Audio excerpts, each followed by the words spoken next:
Hello મિત્રો, કેમ છો? આજે આપણે જન્માષ્ટમી વિશે વાત કરીશું. આપણા હિન્દુ ધર્મનો એક ખૂબ મહત્ત્વનો તહેવાર, શ્રી કૃષ્ણનો જન્મોત્સવ. આપણે જન્માષ્ટમી શ્રાવણ મહિનાની કૃષ્ણ પક્ષની અંધારી આઠમે ઉજવીએ છીએ. રાત્રે 12 વાગે શ્રી કૃષ્ણએ આ ભૂમિ પર પગલાં પાડ્યા હતા. મથુરાની જેલમાં કાનો જન્મ્યો, એમ ને? શ્રી કૃષ્ણ ભગવાન આવ્યા હતા દુષ્કર્મ અને અધર્મનો નાશ કરવા માટે.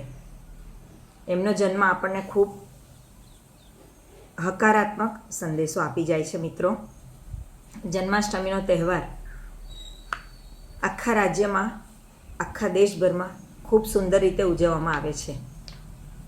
આખો દિવસ લોકો મંદિરોમાં, ગલીઓમાં, શેરીઓમાં, પોતાના ઘરોમાં ખૂબ સુંદર સજાવટ શણગાર કરે છે અને સરસ મજાનો પ્રસાદ બનાવે છે. પંજાજીરી બનાવે છે. 5 વસ્તુ નાખીને જે બનાવવામાં આવે છે, પંજાજીરીનો પ્રસાદ આપણા બાલ ગોપાળને ધરાવવામાં આવે છે.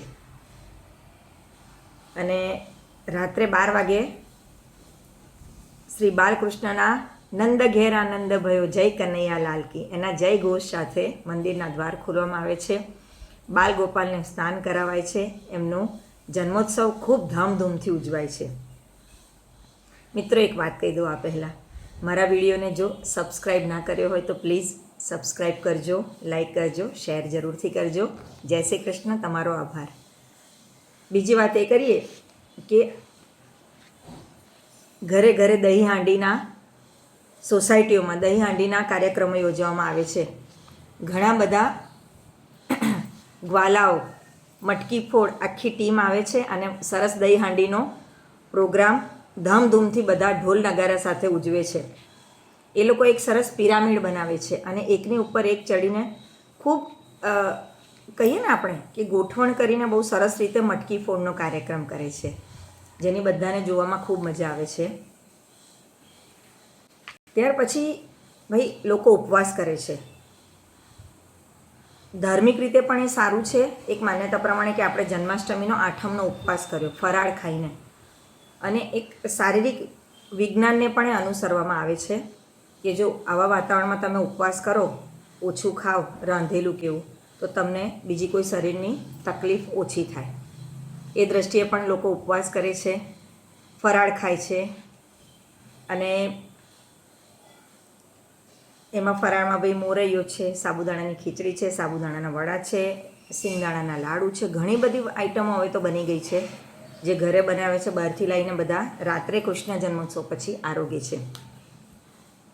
આપણે જો કૃષ્ણ ભગવાનની, કાન્હાની બાળપણની વાતો કરીએ તો ભાઈ એ મથુરાની જેલમાં કંસ મામાને ત્યાં જન્મ્યા. એમને દેવકી અને શ્રી વસુદેવને સાક્ષાત્કાર કરાયો, શ્રી હરિનો પોતાનો.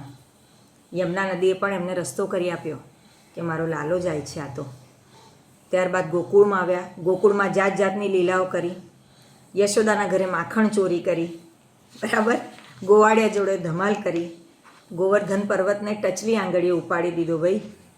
કાલિયા નાગનું મર્દન કર્યું અને પૂતના દાસીનો વધ કર્યો. બાલકૃષ્ણ લીલામૃતમાં આ ઘણું બધું આવે છે. ભાગવતનો 10મો સ્કંદ શ્રી કૃષ્ણ લીલામૃત, એમાં આપણે વાંચીએ જ છીએ. બાલકૃષ્ણએ ઘણી લીલાઓ કરી.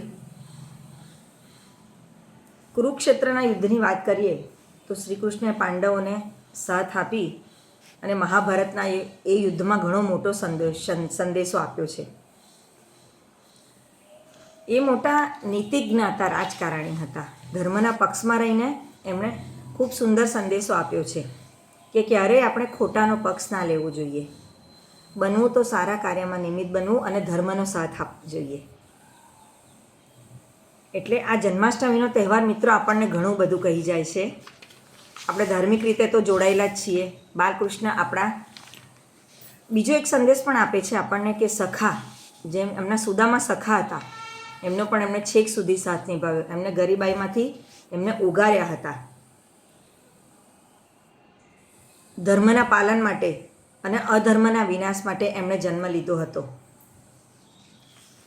છેવટે એટલો સંદેશ આપીશું કે શ્રી કૃષ્ણનું જીવન પ્રેમ, કરુણા, જ્ઞાન અને ધર્મનો પ્રકાશ છે. જન્માષ્ટમી માત્ર તહેવાર નહીં, પણ તેમના શ્રી કૃષ્ણના જીવન મૂલ્યોને સમજવા અને જીવનમાં અમલમાં લેવા માટેની એક તક છે, એક અવસર છે. તો મિત્રો, આવા ઘણા બધા વિડીયો જોવા મારી સાથે જોડાઈ રહેવા વિનંતી. તમારો ખૂબ આભાર. જય શ્રી કૃષ્ણ. જય નંદલાલ, જય ગોપાલ.